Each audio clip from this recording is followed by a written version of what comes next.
마태복음 24장 15절에서 27절. 그러므로 너희가 선지자 다니엘이 말한 바 멸망에 가증한 것이 거룩한 곳에 선 것을 보거든 읽는 자는 깨달을진저. 그때 유대에 있는 자들은 산으로 도망할지어다. 지붕에 있는 자는 집 안에 있는 물건을 가지러 내려가지 말며 밭에 있는 자는 겉옷을 가지러 뒤로 돌이키지 말지어다. 그날에는 아이 된 자들과 젖 먹이는 자들에게 화가 있으리로다. 너희가 도망하는 일이 겨울에나 안식일에 되지 않도록 기도하라. 이는 그때에 큰 환난이 있겠습니다. 창세로부터 지금까지 이런 환난이 없었고 후에도 없으리라. 그 날들을 감하지 아니하면 모든 육체가 구원을 얻지 못할 것이나 그러나 택하신 자들을 위하여 그 날들을 감으시리라. 그때의 사람이 너희에게 말하되 보라 그리스도가 여기 있다 혹은 저기 있다 하여도 믿지 말라. 거짓 그리스도들과 거짓 선지자들이 일어나 큰 표적과 기사를 보여 할 수만 있으면 택하신 자들도 미혹하리라. 보라 내가 너희에게 미리 말하였노라. 그러면 사람들이 너희에게 말하되 보라 그리스도가 광야에 있다 하여도 나가지 말고 보라 골방에 있다 하여도 믿지 말라. 번개가 동편에서 나서 서편까지 번쩍임 같이 인자의 임함도 그러하리라. 사건 사고도 많이 일어나고 하는 이런 삶 가운데서 우리가 이민생활 특별히 이중고에 시달리고 또 신앙생활까지 해야 되니까 참 어려운 삶을 살고 있습니다. 그럼 이런 일들이 좀 없으면 안 될까요? 뭐 사고, 질병, 사건, 뭐 불행, 뭐 고통, 걱정, 뭐 두려움, 아픔, 슬픔, 눈물 이런 거 좀 없이 좀 형통, 성공, 행복, 승리, 뭐 건강, 뭐 이런 소식들만 들으면서 좀 살 수 없을까요? 한국의 강원도에 또는 뭐 어디 서울에 전화를 했는데 부모님 친척들이 아휴 또 뭐 넘어졌단다, 또 뭐 병원에 입원하셨단다 이런 소식 말고요.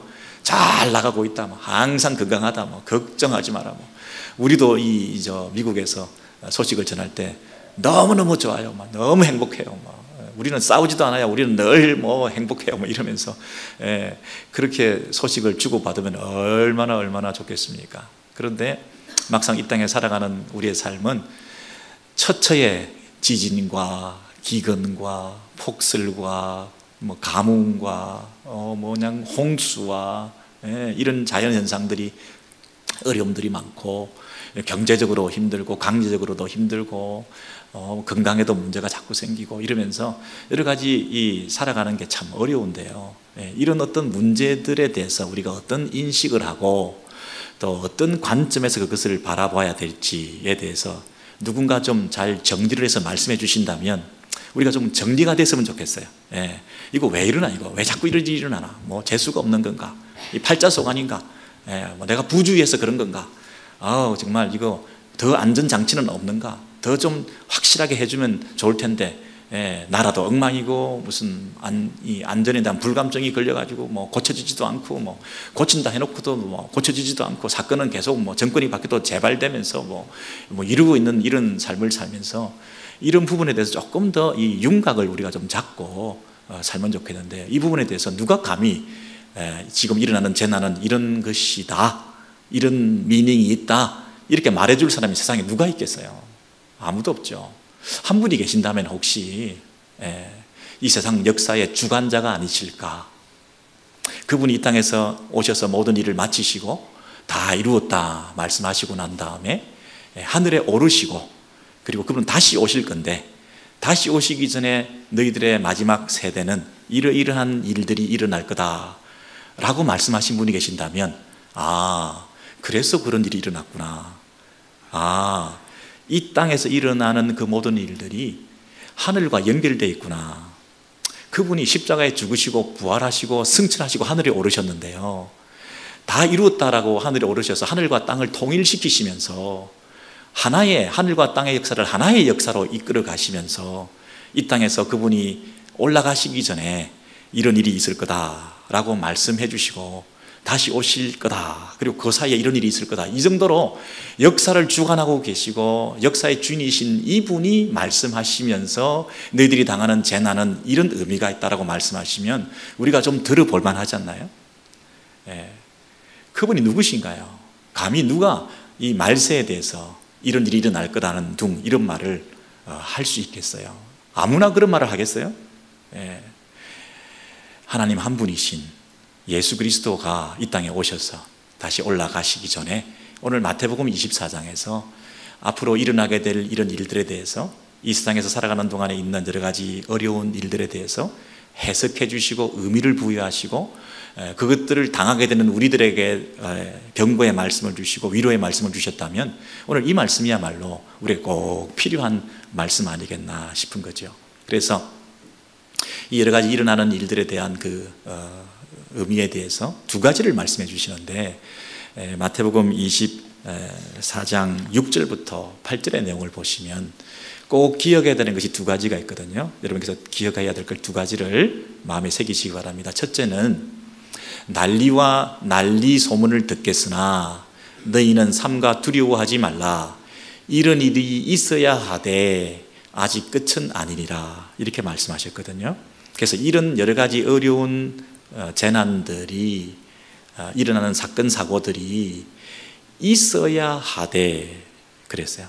한글 성경은 조금 약하게 번역이 됐는데요, 영어를 보니까 이런 일들이 반드시 일어나야 한다 이렇게 돼 있네요. 반드시 일어나야 하는 일들이 일어나고 있다는 것입니다. 여러분, 우리는 이런 재난을 피했으면 좋겠잖아요. 이런 질병을 일어나지 않았으면 좋지 않겠나요? 이런 어려움과 고통스러운 순간들은 피하고 싶은 것이 우리들의 마음이고 그것이 우리들에게 행복이라고 생각되어지는데 없어야 될 일이라고 생각하는 우리들한테 충격적으로 뭐라고 얘기를 하냐면 있어야 할 일이 일어났다라고 얘기를 하는 거예요. 아니, 반드시 있어야 하는 일이라는 것이 없으면 안 된다는 얘기를 하고 있는 거예요. 이게 피할 일이 아니고 없으면 없을수록 좋은 게 아니라 있으면 있을수록 좋은 거구나. 여러분, 이게 개념이 잡히시나요? 어려움이 닥치고 사고를 만나고 질병을 당하고 참 아픔을 겪고 눈물 흘리는 일이 많고 온 처처에 그런 재난이 닥치는 일들이 있는데요, 그런 일들이 없으면 없을수록 좋을 줄 알았는데 아니, 있으면 있을수록 좋은 일이라는 거예요. 있어야 한다 하는 거예요. 두 번째는 그런 일들이 있긴 있어야 되는데 그 일들이 일어났다고 해서 아직 끝은 아니다 하는 것입니다. 그런 일들이 일어났다고 이제 끝이 왔구나 이런 생각은 하지 마라. 왜? 민족이 민족을, 나라가 나라를 대적하여 일어나고 있고 전쟁과 전쟁이 막 일어나고 환란이 일어나고 곳곳에 기근과 지전이 있으리니 이 모든 일들은 재난의 시작이다 그랬어요. 시작이라는 얘기는 끝이 아니라는 얘기고 이제 시작하고 난 다음에 바로 끝이 오지 않고 일정한 기간 동안 한참 동안 세월이 흐르고 난 다음에 그제서 끝이 오리라 그랬어요.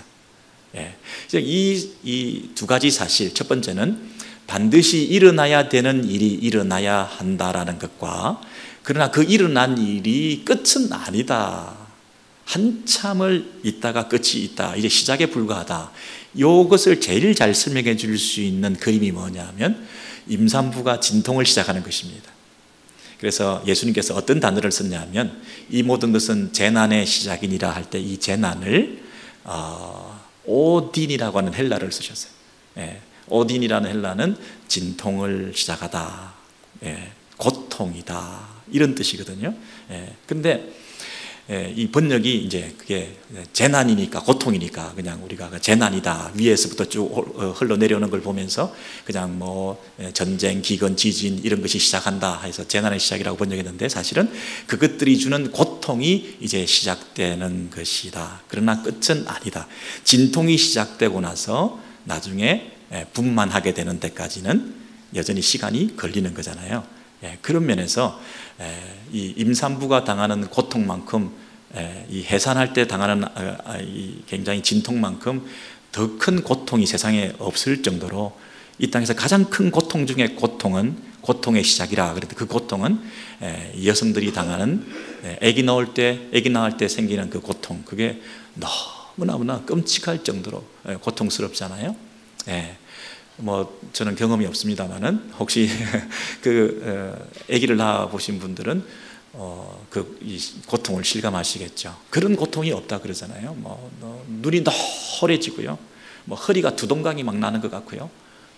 그리고 입을 벌려서 비명을 지르는데 이 입이 벌어져 가지고 머리 끝까지 닿을 정도로 막 벌어질 정도로 아프다고 그러잖아요. 막 너무너무 아프고 그런 고통을 당하는 것이 이제 진통이 시작되는 것이다, 이렇게 얘기를 하거든요. 여러분, 그 진통이 시작된다는 얘기는 처음에 이제 아기가 생기고 이제 낳을 때가 되어지면 어느 정도 처음 진통이 시작되나, 언제부터 시작되나요? 처음에는 굉장히 불규칙적으로 진통이 이게 긴가민가 하다가 나중에는 어떤가요? 규칙적으로 진통이 온다고 그러잖아요. 처음에는 5분, 10분 간격으로 이렇게 오다가 나중에는 2분, 3분 간격으로 점점 진통이 이렇게 오게 되잖아요. 여러분, 그래서 이 긴가민가, 여러분, 긴가민가, 이게 그건가? 우리 성도들은 영적으로 좀 민감하셔야 되는데 이 땅에서 여러 가지 어려운 일이 생겨요. 물에 빠지고 화산이 폭발하고 기차가 사고가 나고 산불이 나고 여러 가지 일들이 일어나는데요. 자연적으로 그렇게 있을 수 있잖아요. 자연 발화도 있을 수 있고 부주의해서 그런 안전 불감증 때문에 생길 수도 있고 그런 일이 재수가 없어서 일어날 수도 있잖아요. 그 팔자소관으로 일어날 수도 있지 않겠어요? 그렇게 생각하면서 긴가민가 하고 자꾸 흘려보내겠죠. 근데 이게 점점 뚜렷해지는 거예요. 점점 더 이게 확연해지는 거예요. 분명한, 그거구나. 이게 주님이 오시는 발자국 소리가 뚜벅 이렇게 나는 거구나. 이게 종말을 사는 성도로서 역사가 지금 어딘가를 향해서 진행되고 있구나 하는 그런 느낌으로, 그런 이 믿음으로 이 현 세상에 일어나고 있는 일들을 바라볼 수 있는 눈을 가지게 되는 거죠. 주의 음성을 듣게 되는 거죠. 그래서 그건가, 점점 규칙적으로 점점 분명해지고 확실해지는 이런 일들이 일어난다 하는 것이죠. 근데 여러분, 어떤 분들이 만약에 이런 일이 있어야 한다 하는 것을 자꾸만 부인하면, 아기를 곧 낳아야 되는 이 부부가 진통이 왔는데 그것을 싫어하면 어떻게 되겠어요? 이거 자꾸 왜 아프지? 이런 일은 없어야 되는데 빨리 진통제 먹자. 이 통증이 없는 것이 행복인데 왜 통증이 생겨? 아기를 베고 있으면서 이제 산딸이 됐는데도 진통이 없으면 어떻게 될까요? 걱정이잖아요. 있어야 하는 거잖아요. 있어야 하는 것이잖아요. 없으면 걱정이잖아요. 있을수록 좋은 거잖아요. 이 진통이 계속 안 오기를 바라고 오는 것을 불행이라고 생각하고 자꾸만 어려운 일들이 나한테 개인적으로 왜 이렇게 아프지? 왜 이렇게 자꾸 늙어가지? 왜 이렇게 주름살은 생기는 거지? 몸이 안 아픈 데가 없네. 왜 애들은 이 모양이야? 왜 우리 부모들은? 왜 비즈니스는? 왜 이민생활은? 이러면서 여러분 자꾸 낙심이 돼가지고요. 내가 뭔가 큰 죄를 지었나? 자꾸 이렇게 생각하면서 자꾸 우리가 의기소침해지면 큰일이잖아요. 오히려 아기는 태어나야 되잖아요. 진통이 오는 것을 즐거워해야 되잖아요. 해산달이 가까워져서 진통이 와가지고 애를 낳게 되는 것에 대한 기대를 적극적으로 표현해야 되잖아요.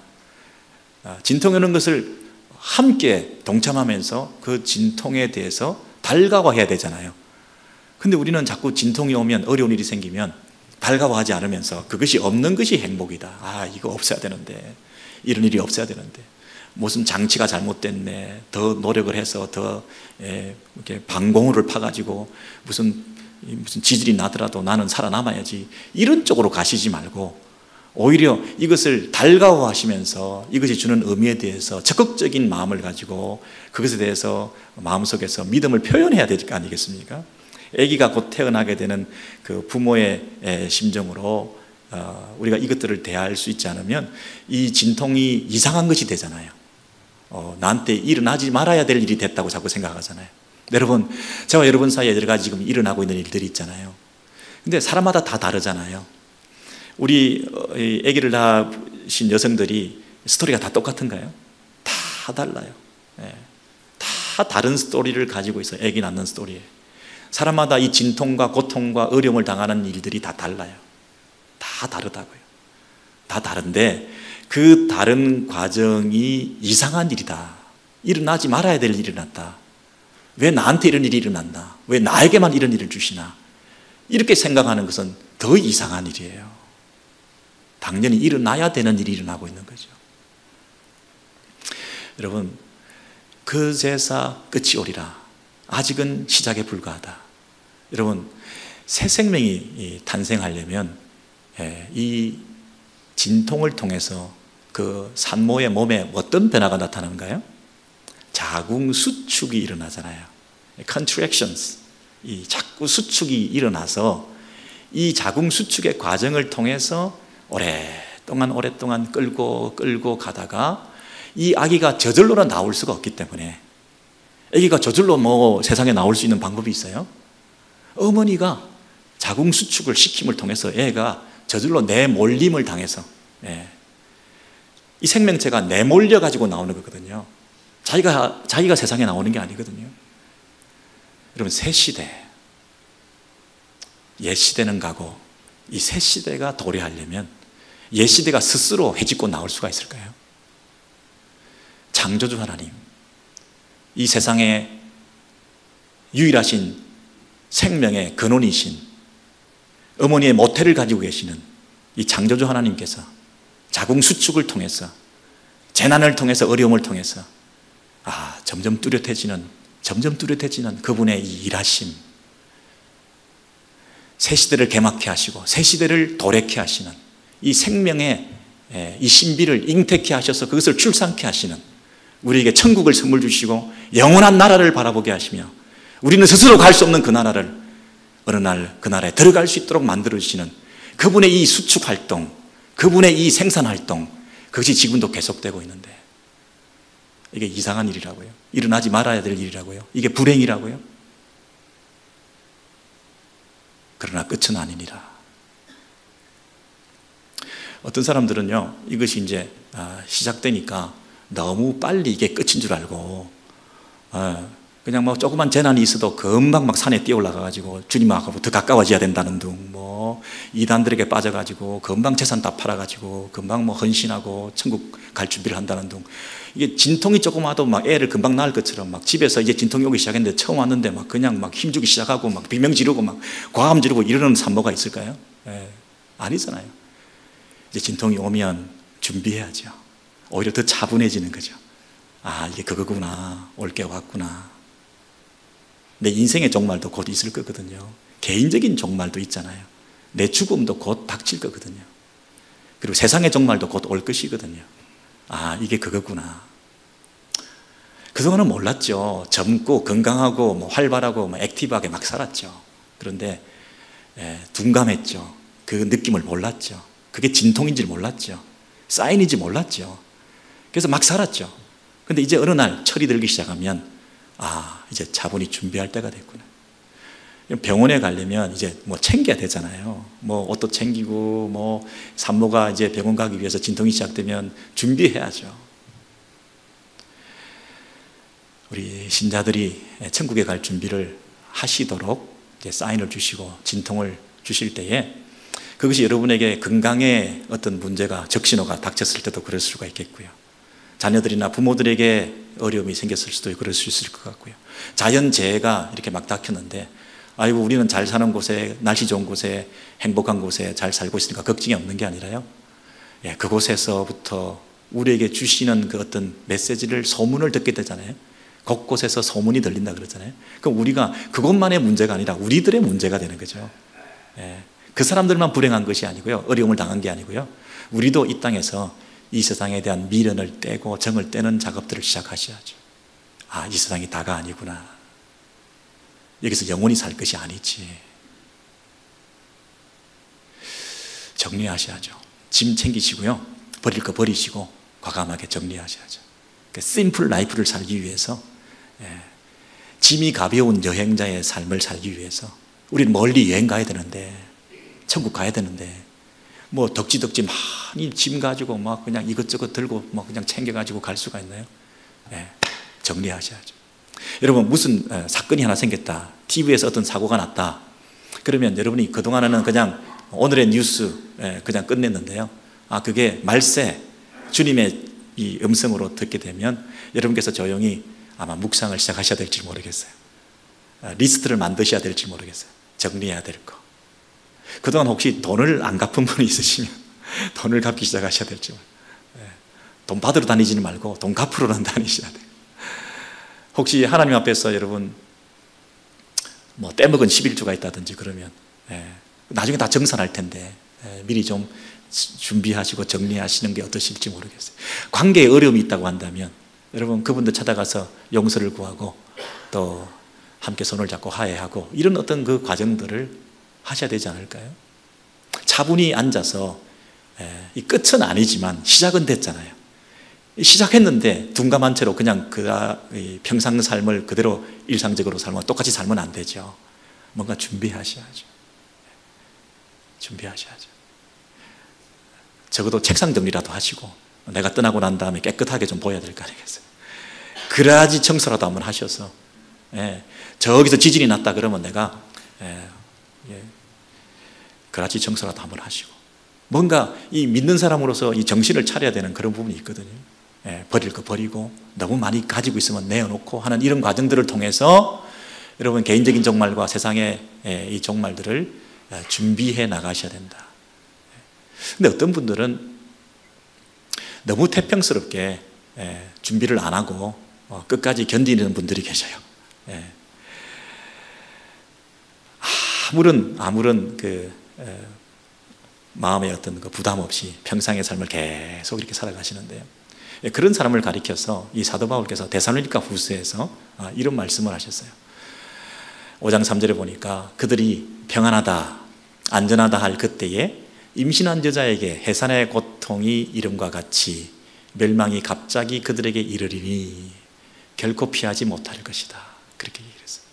여러분, 예수께서 그 해산의 고통, 산통에 대해서, 진통이 시작되어서 그것이 나중에 해산하게 되는 그 더 큰 고통으로 시작했지만 아직 끝이 아닌 그것을 말세라고 하는 징조에 대해서 설명을 해 주셨는데, 사도 바울이 그것을 그대로 따와서 성도들에게 지금 너희들 가운데 일어나고 있는 여러 가지 일들을 바라보면서 어떻게 그것을 보고 영적으로 긴장하지 않을 수가 있냐, 어떻게 평안하다, 어떻게 아무 문제 없다 이렇게 말할 수가 있냐, 너 그러다가 마지막 그 고통이 임하면, 마지막 갑자기 애 낳게 되면 어떡할래? 준비 없이 맞게 되는 주님의 재림을 맞으면 네가 어떡할래? 라고 얘기하시면서 그 해산의 고통하고 비유해서 그 말세에 대한 얘기를 해 주시잖아요.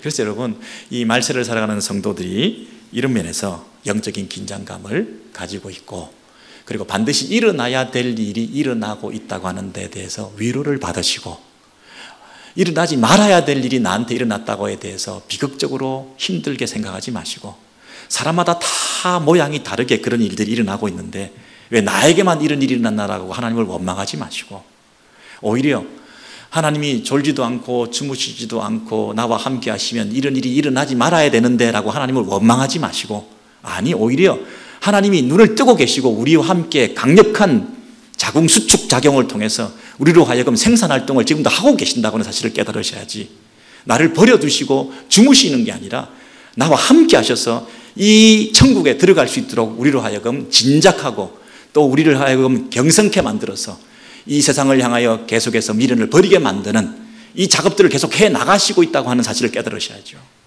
반대로 형통하다, 성공하다, 행복하다, 잘 되고 있다, 너무 그렇게 낭만적으로 감상적으로 편안하게만 생각하셔가지고 주님이 나와 함께 하신다, 주님 나와 함께 하시니까 내가 이런 복을 받았다. 주님이 눈 뜨고 계시고 나를 외면치 않으셔서 나를 이렇게 복 주셨다. 너무 이쪽으로 가시면 평안하다, 문제없다, 안전하다, 그렇게 가시면 말세를 사는 성도가 아니죠. 말세는 자국 수축이 일어나는 말세인데요. 끊임없이 긴장하고 지금도 계속해서 생산활동을 하고 계시면서 우리로 하여금 이 땅에 눈을 떼게 만드시고 미련을 버리게 만드시고 세상을 향하여 가진 우리의 시선을 버리고 천국을 향하여 눈을 뜨고 병원에 갈 준비를 하면서 모든 이 우리의 덕지 붙어있는 이 무거운 짐들을 내려놓게 만드셔서 이 땅에서 평안하고 성공하고 안전하다는 것을 오히려 하나님께서 보실 때는 잘못 살고 있다라고 책망하기 쉬우신 그런 메시지인데, 우리는 이 땅에서 더 많이 가지고 더 많이 누리면서 행복하다, 성공하다, 확장된다, 더 잘 되고 있다라고 얘기하시면 뭔가 말세에 사는 성도하고는 다른 쪽으로 가고 있다는 것인데, 그것을 어떻게 영적으로 우리가 분별하지 못해서 내게 어려운 일이 생겼다고 하나님 나를 버리셨다, 내게 좋은 일이 생겼다고 하나님 나와 함께 하신다, 이렇게만 말할 수가 있겠냐고요. 왜? 때는 말세인데요. 말세 지말이니까요. 더 좋은 것을 주시기 위해서 더 좋은 나라로, 우리를 더 행복한 곳으로, 더 큰 승리의 그 영광의 나라로 끌고 가시기 위해서 우리를 지금도 빚어가시고 작업해 가시는데요. 어린애가 뱃속에서 계속 있겠다고 이곳이 좋사오니 나는 안 갈 거야, 밖에 안 나갈 거야 라고 하고 있는 그런 애들처럼 우리가 영적 유아 상태에 머물러 있다고 한다면 이게 말세를 사는 성숙한 성도의 모습일까요? 우리는 환난을 겪을 수밖에 없습니다. 재난을 당할 수밖에 없습니다. 자, 그런데 이 겪을 수밖에 없고 당할 수밖에 없고 반드시 겪어야 되는 이 어려운 상황 속에서 우리 성도들은 어떤 자세를 가지셔야 될까 하는 것에 대해서 예수께서 3가지를 말씀하시는데요. 깜짝 놀라시네. 지금부터 3가지를 얘기를 하는데요. 짧게 보겠습니다. 첫 번째로 마태복음 24장 23절에 보시면요, 그때에 보라 그리스도가 여기 있다 혹은 저기 있다 하여도 믿지 말라. 거짓 그리스도들과 거짓 선지자들이 일어나 큰 표적과 기사를 보여 할 수만 있으면 택하신 자들도 미혹하리라. 보라 내가 너희에게 미리 말하였노라. 사람들이 너희에게 말하되 보라 그리스도가 광야에 있다 하여도 나가지 말고 보라 골방에 있다 하여도 믿지 말라. 자, 이것은 말세를 사는 성도들에게 예수께서 경고해 주신 말씀입니다. 택하신 자들도 미혹받을 수 있다 하는 것입니다. 자, 첫 번째 뭐라고요? 말세를 사는 우리 성도들이 어려운 일을 당할 수 있다. 마땅히 그런 일이 있어야 된다. 그건 생산활동이다. 천국 가기 위한 필요한 과정이다. 그런데 그런 어려운 일을 당할 때에 우리가 어떻게 정신을 차려야 된다고? 첫 번째, 미혹되지 말라 하는 것이에요. 왜 그래요? 어려운 일을 당하면 아무거나 붙들게 되거든요. 여러분, 우리가 질병에 걸렸다, 사망 선고를 받았다, 오래 못 산다, 그리고 이런 일이 해결될 수 있는 길이 있다. 이 사기꾼들이 왜 사기를 칠 수 있는가요? 절박한 심정들이 우리가 있으니까요. 여러분, 질병을 당해서 어려운 일을 당하고 있는 사람들에게 약장사들이 막 뛰어다니잖아요. 약 팔려고. 비싼 값에 만병통치약인 양, 가장 효과가 있는 것인 양. 우리는 절박하면 아무거나 붙들게 되고 그거라도 해보고 싶은 마음이 들거든요. 그걸 안 해드려서 우리 부모님이 세상을 떠날까, 내 마음이라도 편해야지, 그 약을 사드려야지 하면서 엄청 비싼 돈을 가지고 그걸 사드리고 스스로 자위할 때가 있잖아요. 약도 아닌데. 여러분, 신앙적으로도 마찬가지예요. 그리스도, 구원, 이런 부분에서 우리가 참 그리스도를 놓칠 수가 있어요. 왜? 우리가 신앙적으로 어려운 일이 생기면, 말세를 만나고 재난을 만나게 되면 뭔가를 절대적인 것을 붙들어야 된다는 것까지는 좋은데 절박하다 보니까 아무거나 붙들 수 있다는 거예요. 그러니 그런 심리를 이용해서 약장사들이 많은 것처럼 거짓 그리스도들이 많이 난무하게 된다는 거예요. 말세가 되면 더 많이 생기겠죠. 그런데 우리는 거기에 솔깃 빠지게 된다는 것입니다. 그 그리스도가 골방에 있다, 광야에 있다 하여도 믿지 말라 그랬어요. 여러분, 그리스도라고 하는 구원자라고 하는 사람들이 뭐 사탄의 얼굴을 하고 뭐 무서운 그 짐승의 얼굴을 해가지고 우리에게 나타나는 게 아니라 광명한 천사처럼 가장해서 내가 그리스도다 이렇게 자기를 포장할 텐데요. 어떻게 포장하느냐 하면 내가 골방에 있다.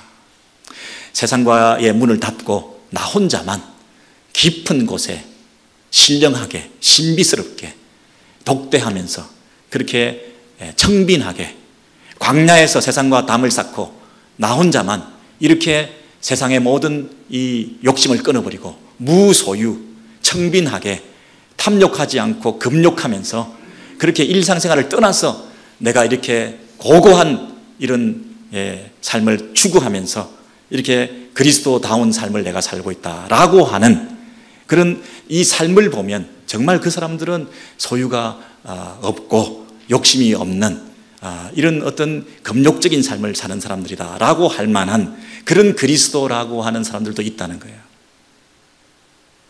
여러분, 그런 삶이 물론 중요해요. 그런데 예수께서는 이 땅에 오셨을 때 세상에 들어오셨습니다. 세상을 등진 것이 아니라 우리의 그리스도가 되시기 위해서 하나님의 아들이신 그분이 세상에 들어오셔서 세상을 사랑하셔서 이 세상을 짊어지시고 세상을 변화시키는 그리스도시지, 세상을 등지면서 세상과 상관없이 독야청청하는 이런 그리스도가 아니셨거든요. 우리가 세상에 동화되어서는 안 되지만 세상을 버려서도 안 되고 세상에 들어와서 세상과 함께 세상을 변화시켜 나가야 되는 것이지, 세상을 등지는 사람들이 그리스도가 될 수가 없거든요.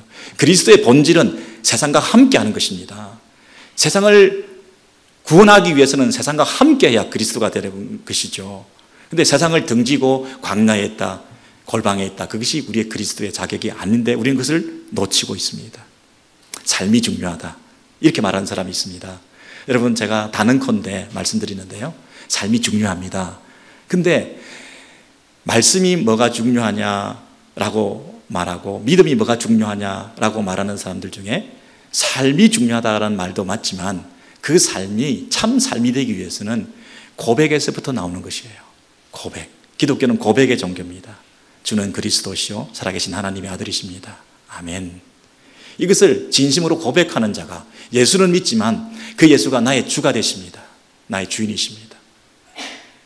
예수를 믿지만 그 예수가 나의 그리스도가 되십니다. 나의 구원자가 되십니다. 주 예수 그리스도를 믿습니다. 그분이 하나님의 아들이심을 믿습니다. 아멘. 이 고백이 있어야 그 고백에 걸맞는 삶이 따르는 것입니다. 이 고백이 없는 상태에서 삶만 있다고 해서 그 삶이 진짜인지 가짜인지 알 수가 없는 거죠. 초대 교부들 가운데 예수를 부인해라, 그냥 입으로만 나는 예수를 믿지 않는다라고 얘기해라, 그렇게 얘기하면 내가 살려줄게, 그렇게 마지막 그 핍박을 받으면서 박해 현장 속에서 예수만 부인하면 된다. 그랬을 때 교부들이 뭐라고 얘기를 했나요? 80년 동안 한 번도 예수님은 나를 부인하지 않았는데 내가 어떻게 지금 마지막에 한 번 예수를 부인하겠느냐. 아니, 그냥 예수가 그리스도가 되시고 너의 주가 되시고 왕이 되신다는 그 말만 안 하면 그냥 나가서 예수 믿으라. 그렇게 말하는데도 나는 그렇게 할 수가 없다. 주는 그리스도시요 살아계신 하나님의 아들이십니다. 아멘. 그렇게 고백해서 화형당하거든요. 고백의 종교입니다. 이런 고백이 소홀히 되고 이 고백을 우습게 생각하고 이 고백에 담겨있는 그 깊이를 사람들이 알지 못하니까 그 고백이 주는 그 삶의 파워를 경험하지 못하는 거죠. 그 고백도 없는 사람들이 삶만 제대로 살아낸다고요? 그렇지 않습니다. 마지막 날에 여기도 그리스도요 저기도 그리스도요, 이렇게 삶이 따릅니다. 이렇게 훌륭한 삶을 삽니다. 그리고 큰 표적과 기사가 있습니다. 이런 기적을 베풀었습니다. 이 사람이 그리스도입니다 라고 말하는 가운데서도 우리는 어떻게 하라고요? 미혹되지 마라. 미리 경고했다. 내가 미리 워닝을 줬다. 누구에게? 우리 택자들에게. 자, 첫 번째, 이 환난을 당할 때, 어려운 일을 당할 때 어떻게 하라고요? 미혹되지 마라. 아무거나 붙들면 안 된다. 어렵다고 해서 아무나 너의 구원자가 될 수가 없다. 주 예수 그리스도만 너의 구원자다. 그 고백을 할 수 있느냐? 그것이 너를 구원하는 것이다. 이렇게 말씀하시는 거죠. 주 예수 그리스도, 그리스도 구원자, 그분이 우리를 구원하는 거예요.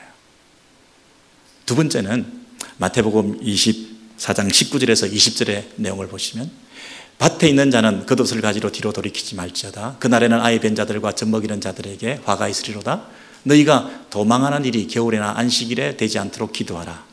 환난의 날에 이 환난을 피하는 일에 있어서 기도가 결정적이라는 거죠. 우리가 그 환난을 피할 수 있도록 기도하면 하나님께서 그 환난의 날에 우리의 기도를 들으시고 그 환난을 피하게 해주신다, 이렇게 말씀하셨어요. 여러분, 지금 그 창세기에 보시면 그 환난을 당할 때 어떻게 기도가 펑션했는가 우리가 확인해 볼 수가 있는데요. 이 아브라함이 소돔과 고모라 성이 멸망한다는 소식을 듣고 이 50명이 의인이 있으면 45명이 의인이 있으면 그러다가 막 10명이 의인이 있으면 그러면서 그 소돔과 고모라 성의 롯 자기 친척을 생각하면서 안타까워서 기도를 했잖아요.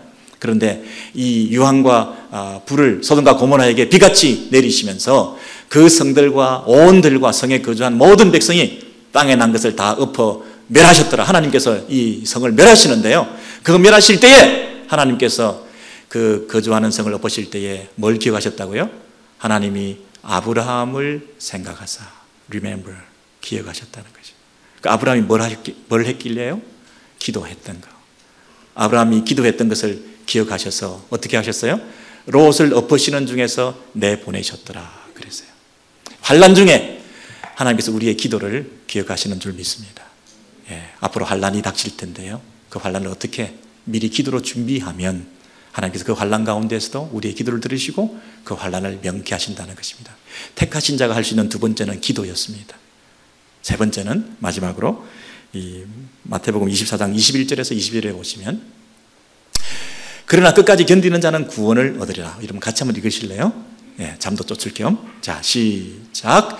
그러나 끝까지 견디는 자는 구원을 얻으리라. 이는 그때에 큰 환난이 있겠습니다. 창세로부터 지금까지 이런 환난이 없었고 후에도 없으리라. 그 날들을 감하지 아니하면 모든 육체가 구원을 얻지 못할 것이나 그러나 택하신 자들을 위하여 그 날들을 감하시리라. 아멘. 여러분, 그 택하신 자들을 위하여 그 날들을 감하신다 그랬어요. 여러분, 그 날들을 감하지 않으시면 이 환난은 너무나 큰 환난이기 때문에, 이런 환난이 없었기 때문에 그 환난에 살아남을 자가 아무도 없다는 거예요. 살아남을 자가 아무도 없는데 살아남을 수 있는 것은 왜 살아남느냐 하면 그 날들을 감해 주셨으니까 우리가 살아남는다는 거예요. 이해되시나요? 여러분, 우리들을 향해서 끝까지 견디는 자는 구원을 얻는다 그랬어요. 살아난다, 환난에서 견딤을 받는다. 여러분, 우리가 끝까지 견뎌가지고 구원을 받았다고 우리가 생각을 하는데요, 내가 끝까지 견뎌서 구원을 받았다, 내가 잘 견뎠구나, 그래서 구원을 받았구나, 이렇게 생각을 하는데요, 어떠신가요? 내가 견딘 것이 아니고 그 날들을 감해 주신 거예요. 그 날들을 계속 내버려 뒀으면 다 죽었어요. 그런데 하나님께서 택하신 자들을 건지시기 위해서 그 환난의 날까지도 감해 주시는 바람에 내가 끝까지 견딜 수 있게 된 거죠. 그래서 내가 끝까지 견뎌서 구원을 받은 거예요. 하나님의 은혜죠. 모든 것이 하나님의 은혜로 그 환난을 통과할 수 있었던 것입니다. 자, 세 가지입니다, 여러분. 여러분이 지금 여러 가지 어려움을 당하고 있어요. 이게 언제까지인가? 왜 이런 일이 일어났지? 근데 첫 번째 생각할 것은, 그것은 반드시 일어나야 될 일이 일어난 거예요. 여러분이 노화되고 있다고 해서, 연세가 드셨다고 해서 점점 병이 많아지고 있다고 해서 이걸 이상한 일로 생각하시면서 자꾸만 그걸 역행하시려고 하고 막 젊어지려고 하고 뭐 너무 그렇게 애를 쓰시는 것은 이 말세의 자연스러운 하나님의 역사를 좀 역행하는 것일 수 있어요. 너무 그러지 마셔요. 건강하게 젊게 사셔야 되겠습니다만은 그걸 부인하시면 안 돼요. 자연스럽게 이것을 받아들이시고 당연하게 받아들이시고 기쁨으로 받아들이시고, 산모가 진통이 있는 것을 기뻐하셔야지, 이런 일이 없어야지, 왜 나한테만 이런 일이 생겨, 다른 산모는 진통이 없었는데 나한테만 산통이 생기는 거야, 이럴 수는 없는 거잖아요. 말세를 사는 성도들이 여러 가지 어려움을 당하는 것은 너무나 당연한 것이에요. 그런데 첫 번째로, 이렇게 어려움을 당할 때 미혹되시면 안 돼요. 아무거나 붙드시면 안 돼요. 두 번째, 이런 어려움을 당할 때 미리 기도하셔야 돼요. 앞으로 기도하셔야 돼요. 여러분, 자녀들을 우리가 위해서 기도하는데요, 부모가 떠나고 나면 자녀들이 어떻게 될까 걱정이 되시나요? 부모가 책임질 수 없는 자녀를 우리가 어떻게 하면 될까요? 하나님께 맡기면 앞으로 어떤 환난이, 어떤 어려움이 그 인생 가운데, 이 세상 가운데 일어날지 모르지만, 그래도 우리가 할 수 있는 일은 아브라함이 롯을 위해서 기도했던 것처럼 우리가 그 자녀들을 위해서, 우리 친척들을 위해서, 우리 지체들과 배우자를 위해서 우리가 기도하면 하나님께서 피할 길을 내신다는 거예요. 뿐만 아니라 그 날들을 감해 주셔서 끝까지 견디게 해주신다는 거예요. 내가 견디는 것이 아니라 하나님의 은혜로 우리 택하신 자들을 구원하시기 위해서라도 그 날들을 감해 주셔서 우리를 견디게 해주신다는 거예요. 여러분, 이런 은혜로 사는 것이죠. 이런 믿음으로 사는 거죠. 이런 소망으로 살아가시는 저와 여러분 되시기를 주의 이름으로 축원합니다.